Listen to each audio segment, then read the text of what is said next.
오늘 그리스도인은 이긴다, 이런 제목으로 하나님의 말씀을 전하려고 합니다.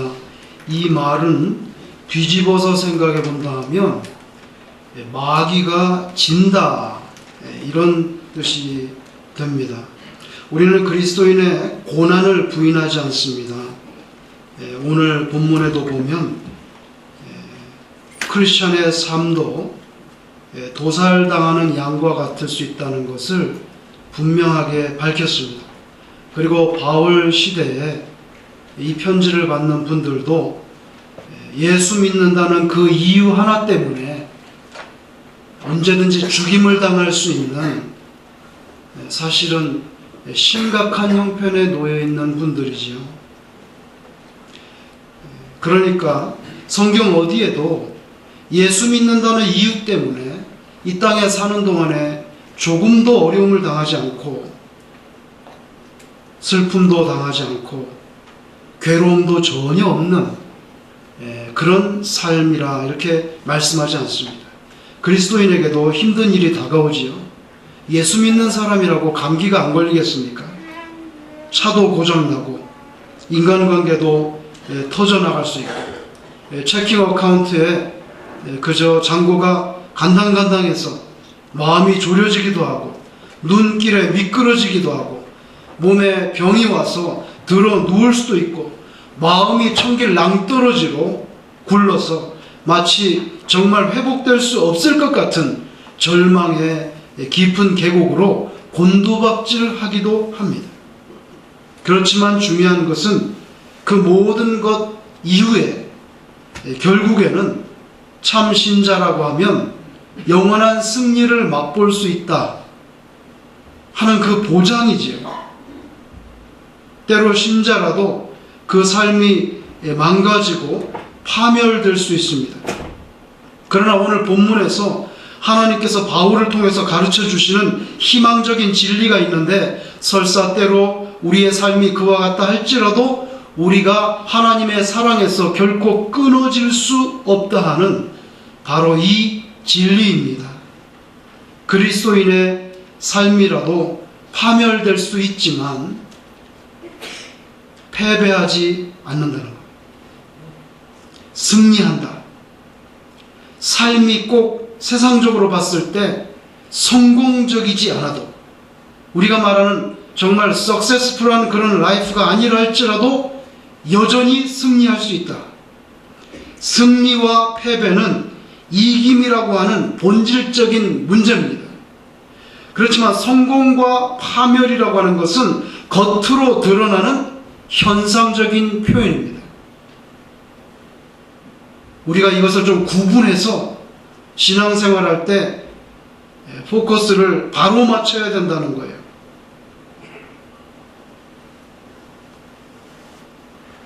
삼손이 마지막에 어떻게 죽었습니까? 다곤 신전에서 다곤 신전을 지탱하는 그 메인 기둥 2개를 팔로 껴안고 성경에 보면 허리를 굽혔습니다. 영화에서는 으악 하고 밀었지만, 그러나 성경에서는 껴안고 수그렸어요. 기둥을 부러뜨렸단 말입니다. 그날 다곤 신전에 모인 사람이 3,000명가량이라고 했어요.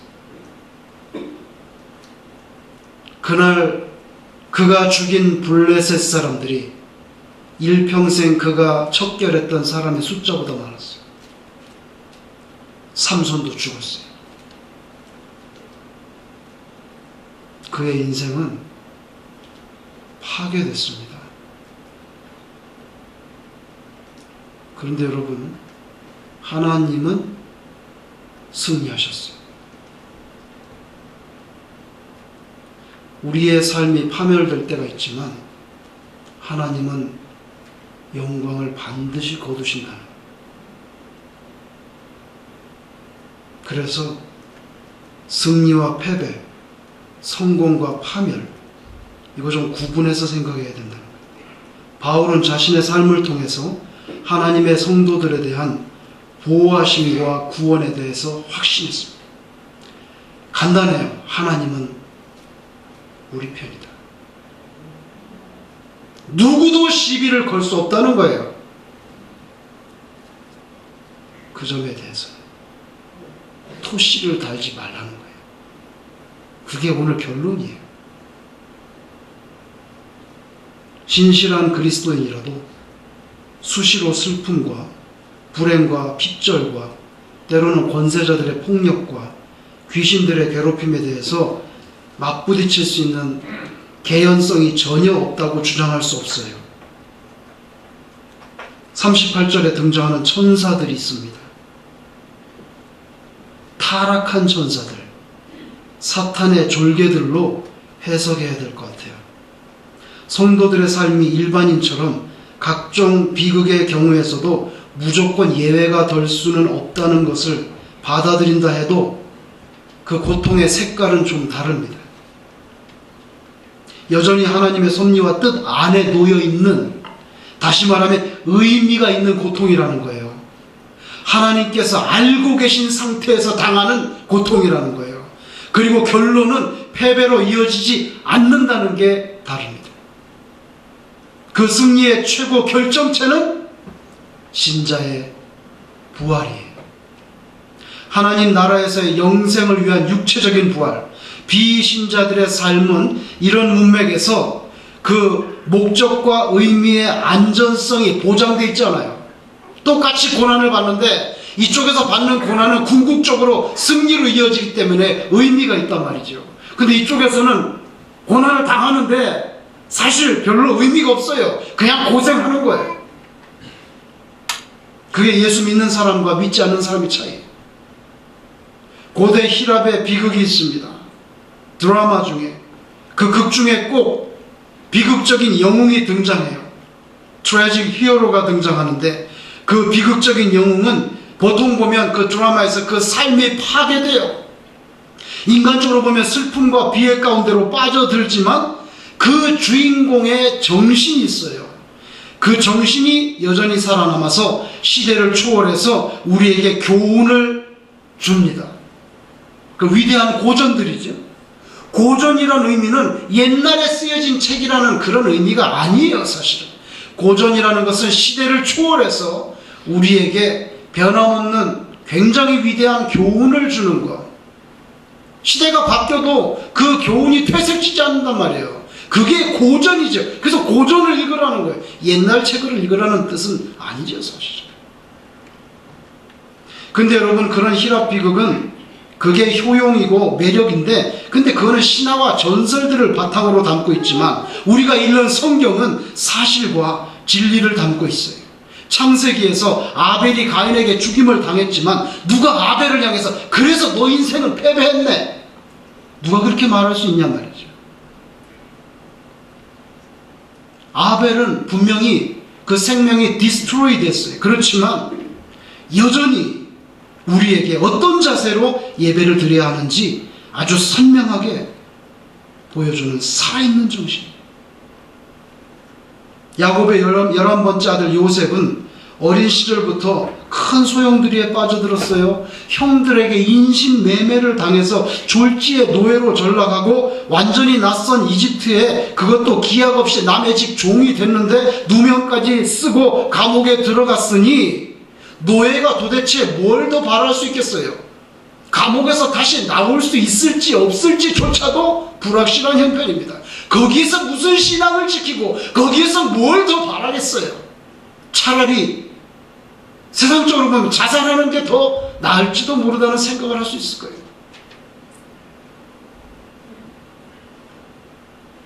그렇지만 하나님의 경륜으로 이 히브리 죄수 노예가 눈 깜짝할 사이에 이집트의 제2의 통치자로 하나님께서 우뚝 세워주는 것을 우리가 성경을 통해서 보게 되잖아요.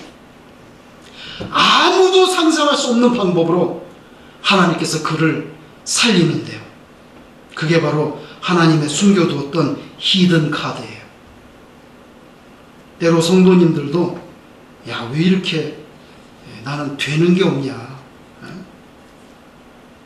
그렇게 한탄이 쏟아질 수도 있겠지만 우리는 하나님을 의지하고 그분께 우리의 사정을 아뢰고 하늘로부터의 구원, 하나님의 그 도움, 그거를 바라는 그 마음을 부러뜨리지 않고 끝까지 매달리면서 사시기를 주의 이름으로 축원합니다.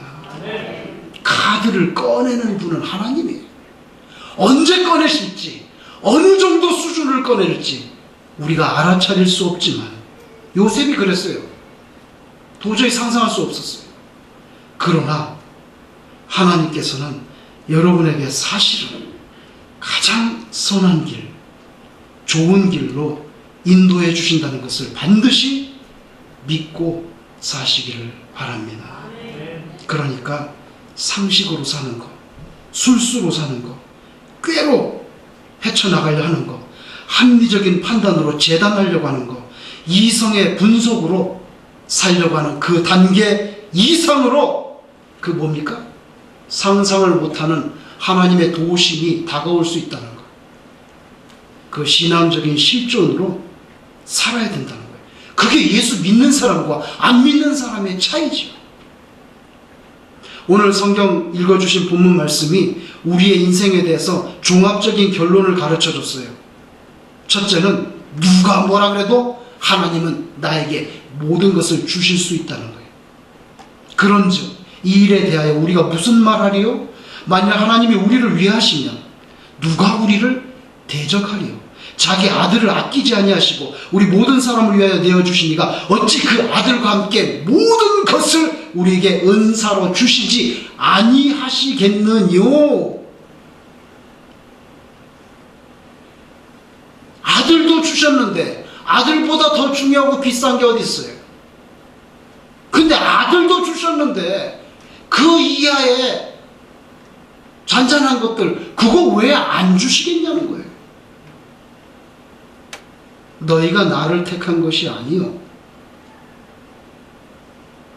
이게 정말 위대한 말씀이에요. 왜냐하면요, 내가 만약에 그렇게 택했으면 그러면 그분이 나한테 좋은 걸 줄란지 안 줄란지 헷갈리잖아요. 잘 몰라요. 근데 그죠? 그래서 너희가 나를 택했으면 그 의심할 수도 있겠지. 그렇지만 그게 아니에요. 내가 너희를 택하여 세웠는, 이게 뭐예요? 내가 택했으니까 내가 책임지고 내가 다 준다는 거예요. 네가 나를 택했으면 내가 줄지 안 줄지 어떻게 알겠어요? 그러나 내가 너희를 택하여 세웠나니 이는 너희로 가서 과실을 많이 맺게 하고 또 너희 과실이 항상 있게 하여 내 이름으로 아버지께 무엇을 구하든지 다 받게 하려 함이니라. 내가 너희를 택했는데 왜 그리 걱정이 많냐? 내가 너를 택했는데 도대체 뭐가 문제가 될 거냐? 그러니까 오늘 말씀이 우리에게 주시는 교훈은 다른 사람이 뭐라고 해도 하나님은 우리에게 모든 것을 주실 수 있다는 거예요.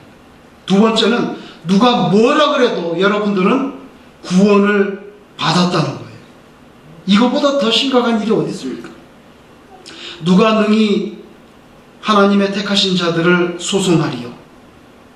죄의 싹은 사망인데 죽어야 되는데 나 대신 죽어주신 예수님이 있잖아요. 나 대신 빚진 거 10만 불 갚아준 내 사랑하는 친구, 10만 불이 아니라 죽음을 대신 갚아준 친구 예수님. 그죠? 그러니까 나는 돈이 없어서 100불도 못 갚았는데 내 친구가 10만 불 갚아주니까 재판장이 그래 네 친구가 갚아줬으니까 너도 무죄다. 그죠? 그래서 의롭다 하신 이는 하나님이시니 재판장이 내 친구 예수님이 사망진단서 대신 끊어가서 밀어내니까 재판장이신 하나님이 의롭다고 하는데 누가 정죄하리요? 이렇게 말했어요. 죽으실 뿐만 아니라 다시 살아나신 이는 그리스도 예수시니 그는 하나님의 우편에 계신 자여 우리를 위하여 간구하시는 자시니라. 뭘 간구합니까? 하나님, 죽어야 되지만 제가 대신 죽은 거 아시죠? 제가 대신 10만 불 갚아준 거 아시죠? 그러니까 재판장님, 이 죄인은 석방해줘야 됩니다. 내가 대신 갚아줬으니까. 그거를 간구하신다는 거예요. 그러니까 누가 뭐라 그래도 여러분은 구원을 받았어요. 누구 때문에? 예수님 때문에. 나 대신 갚아준 친구 때문에 구원받는 거예요. 마지막 세 번째로 누가 뭐라 그래도 우리는 승리를 한다는 거예요. 바울은 말합니다. 누가 우리를 그리스도의 사랑에서 끊으리요 환난, 곤고, 핍박, 기근, 적신, 위험이나 칼이랴. 기록된 바 우리가 종일 주를 위하여 죽임을 당케 되며 로마의 핍박을 받는 현실이 여기 들어있어요. 도살할 양같이 여김을 받았나이다 함과 같으니라. 우리 형편은 그렇다는 거예요. 인정을 했어요. 그러나 이 모든 일에 우리를 사랑하시는 이로 말미암아 우리가 넉넉히 이기느니라. 때로 삶이 파멸될 수 있지만 그렇다고 패배하진 않는다 이거예요. 이건 무서운 정신이거든요. 아무리 때려봐라 아프긴 하지만 나는 정신적으로 너를 이긴다. 최후 승리를 믿는 것. 그렇죠? 그래서 사망, 생명, 천사, 권세자, 현재, 장래, 능력, 높음, 깊음, 다른 아무 피조물이라도 우리를 우리 주 그리스도 예수 안에 있는 하나님의 사랑에서 끊을 수 없느니라. 왜냐하면 내가 택했기 때문에. 하나님이 택했는데 누가 그걸 끊냔 말이에요. 하나님보다 더 높은 사람이 있어야 끊을 거 아니에요. 지난 12월 달에 좀 유명한 사람 2명이 돌아가셨어요. 한 사람은 94세, 한 사람은 95세. 94세로 돌아가신 분은 누구냐면요, 소련 사람이에요. AK-47, 러시아의 이 소총을 개발한 미하일 칼라시니코프라고 하는 사람입니다. 미하일 칼라시니코프가 1차 대전에 독일과 소련이 싸울 때 전차 부대 부사관이었는데 부상을 입었어요. 그래가지고 전쟁을 할 수 없어서 그 다음에 소총 설계하는 사람이 됐어요. 근데 그게 주목받아가지고 최종 완료된 AK-47 소총이 다른 총들과 경쟁해서 1949년에 정식으로 소련의 소총으로 지정이 됐어요. 60여 년이 지났는데 아직도 생산되고 있어요. 1억 정 이상이 제작됐다, 만들어졌다는 거예요. 지금도 러시아의 군인과 경찰은 AK-47 총을 지급받습니다. 부품 80여 개지만 큰 뭉치로 분해할 때는 8개로 딸깍 분해돼요. 운영하고 소재하고 너무 편한 거예요. 모래먼지 막 부는 사막에서도 너무 잘 발사돼요. 물이 막 고드름이 끼는 극지방에서도 절대 방아쇠만 당기면 나간단 말이에요. 가끔씩 M16 안 나간다고요. K2도 얼어붙으면 총알이 안 나가요. AK 소총은 그런 게 없어요. 아프리카에서 6세, 7세 된 아이들만 해도 1시간 만에 배워가지고 총 메고 나간단 말이에요. 그렇게 간단하고 좋은 게 AK-47 총.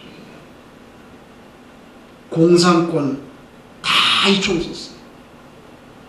북한도 이 총 설계도 가지고 자체 생산해요. 베트남전에서 월맹군이 이 총을 썼어요. 베트공 이 총 썼어요. 이슬람이 무장 세력화될 때 다 이 총 썼어요. 죽은 그 빈 라덴이 앉아서 무릎 쏴 자세로 AK 소총 갖고 쏘는 사격 연습하는 그 사진이 얼마나 유명한 사진인지 몰라요. 그런데 이 사람이 그렇게 좋은 총을 만들었어요. 그래서 러시아에서 상을 받았어요. 2010년에 나이가 90세 때 국민 영웅, 그래서 훈장 황금별 메달을 받았어요.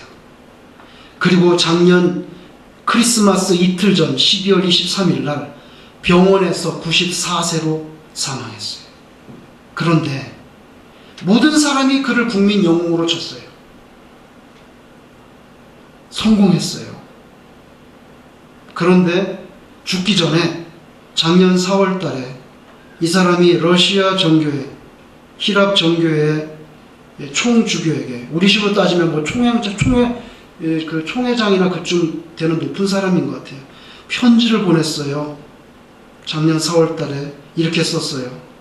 비록 적군이라고 할지라도 많은 사람의 목숨을 빼앗은 소총을 만든 책임이 나에게 있다는 생각이 떠나질 않는다. 참을 수 없을 정도로 영혼의 고통을 겪고 있다.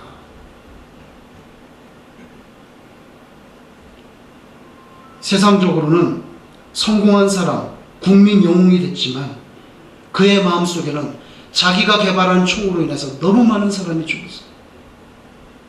그 피해에 대한 심리적인 부담감이 견딜 수 없다는 거예요. 그의 인생을 승리했다고 볼 수 있는가?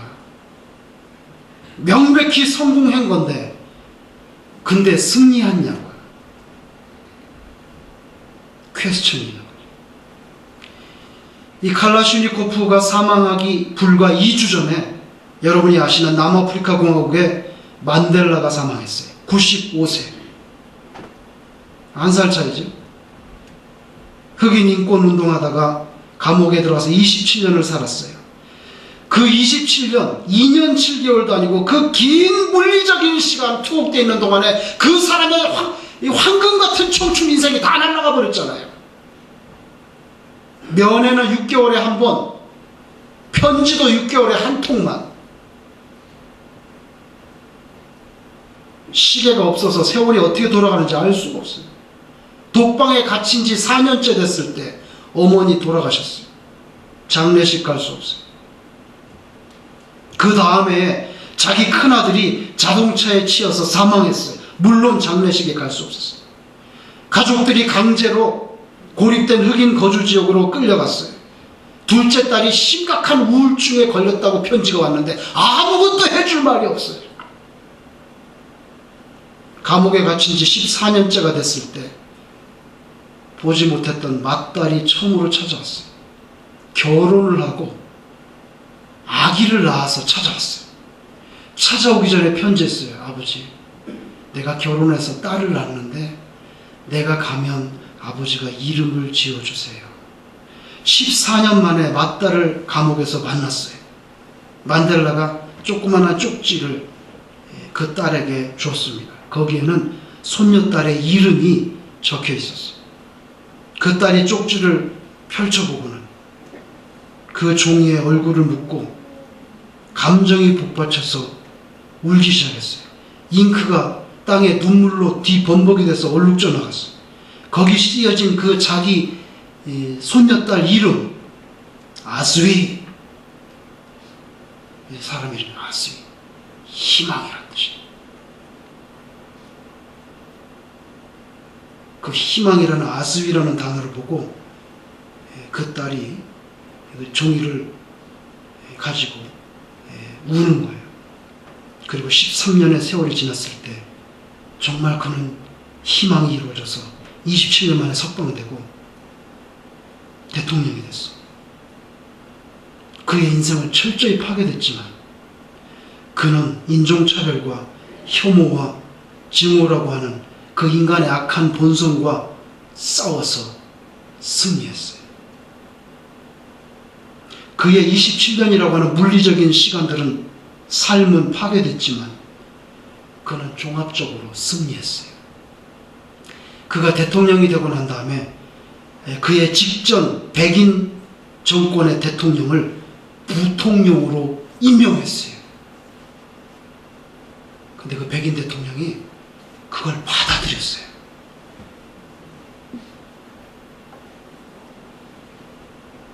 흑인 탄압 핵심 정보 책임자와 자신에게 종신형을 구형했던 검사를 초대했어요. 그래서 대통령부에서 그들과 식사를 같이 했어요. 대통령 취임할 때 가장 악랄했던 백인 교도관 3명을 초대해서 귀빈석에 앉혔어요. 누가 그 사람에게 당신 인생 패배했다고 말할 수가 있어요? 우리의 구주 예수님은 우리의 최종 모범이에요. 십자가에서 철저히 생명이 파괴됐어요. 그래서 숨이 끊어져서 죽었잖아요. 구약 창세기의 요셉에게 보이셨던 하나님의 그 히든 카드처럼 독생자 예수님도 그런 히든 카드를 받았어요. 사탄과 부하들이 예수님의 십자가에서 사망을 두고 자신들의 계획이 성취된 것으로 알고 축배를 터뜨렸겠지만 3일 만에 죽은 그리스도를 하나님이 살려버렸어요. 그래서 온 세상 사람들, 믿는 자들의 장래 예수님의 재림 때에 육체적인 부활이라고 하는 그런 약속을 확증하셨어요. 여러분, 그래서 예수님이 부활의 첫 열매가 됐어요. 첫 열매라는 건 두 번째 열매가 있고 10번째 열매가 있고 100번째, 10,000번째, 100,000번째 열매가 있다는 뜻이잖아요. 예수님이 첫 번째 열매가 됐기 때문에 여러분들이 이제 줄줄이 다 따라서 예수님 재림 때에 육체적인 부활하게 돼요. 교회를 수십 년 다녀도 죽으면 어떻게 되는지 몰라요. 죽으면 여러분들의 영혼들은 즉시 하나님의 나라로 갑니다. 즉시라는 것은 가톨릭의 연옥설에 대항하는 단어예요. 가톨릭은 즉시 하늘나라 가지 않아요. 영원으로. 개신교는 즉시 하나님께로 가 영원히. 육체는 땅에 있어요. 예수 그리스도의 재림 때 육체가 부활하게 돼요. 너무 간단해요. 여러분, 그래서 예수님의 삶이 승리했잖아요. 물과 피를 다 쏟아서 돌아가셨어요. 물과 피를 쏟으니까 심장이 파열돼서 죽는 거예요. 심장 속에 피가 없잖아요. 심장은 뛰고 있는데 심장이 찢어져서 죽는 거죠. 그걸 보고 자기 아버지 하나님도 심장이 찢어지는 거예요. 하나님은 인생이 없으니까 찢을 심장이 없잖아요. 대신 찢었어요. 뭘 찢었어요? 휘장을 찢었잖아요. 하나님도 심장이 있었으면 자기 심장 찢었을 거예요. 심장이 없기 때문에 휘장을 찢은 거예요. 예수님의 생명이 파멸됐지만 패배되지 않았어. 여러분은 결국 승리합니다. 왜냐하면 우리의 대빵 예수님이 이미 이겨버렸기 때문에. 월드컵 축구 경기 볼 때 막 땀을 쥐게 하고 우리 대한민국이 한 골 더 넣어야 되는데 마음을 졸이게 할 수 있지만 사실 결국에는 누가 이겼냐는 게 중요하잖아요. 평가의 마지막 축구, 풋볼, 농구, 야구 경기 관람에 열광하지만 그래서 결국 누가 이겼는데 최종 관건이에요. 고통이 있지만 그런데 결국 예수님이 이겼단 말이죠. 그러니까 인생의 과정 중에서 너무 일희일비할 필요는 없어요. 월드컵 이미 다 이겨버렸는데 뭐. 그러니까 여러분의 삶 가운데 때로 슬픔과 파멸이 다가온다 할지라도 느긋하게 견딜 수 있어야 돼. 왜? 이미 게임은 다 끝났다고요. 시간 문제예요.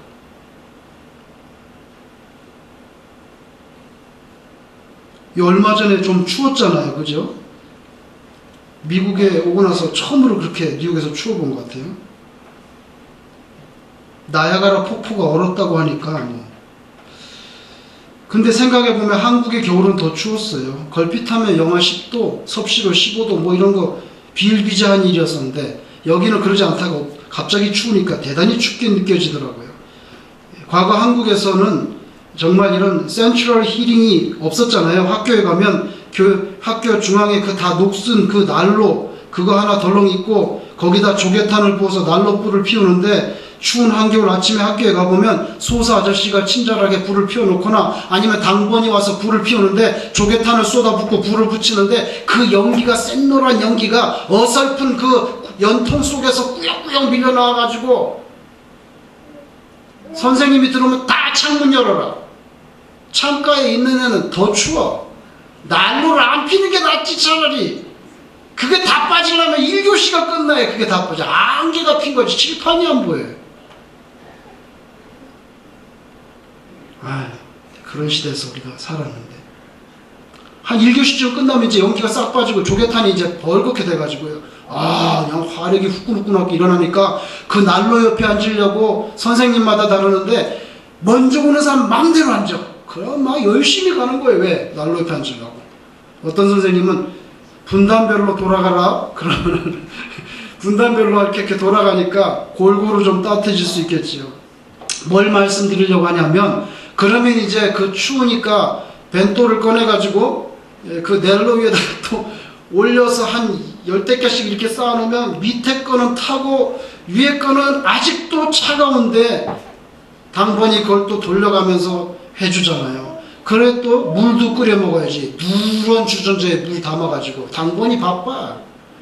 그것도 도시락 내리고 또 물 올려가지고 이제 끓는데 제가 말씀드리려는 부분은 이 부분이에요.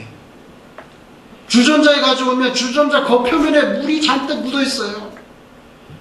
벌겋게 타는 난로 위에다가 주전자를 턱 올려놓으면 물방울들이 하염없이 난로 위로 떨어진단 말이죠. 근데 자세히 보신 분들은 기억할 거예요.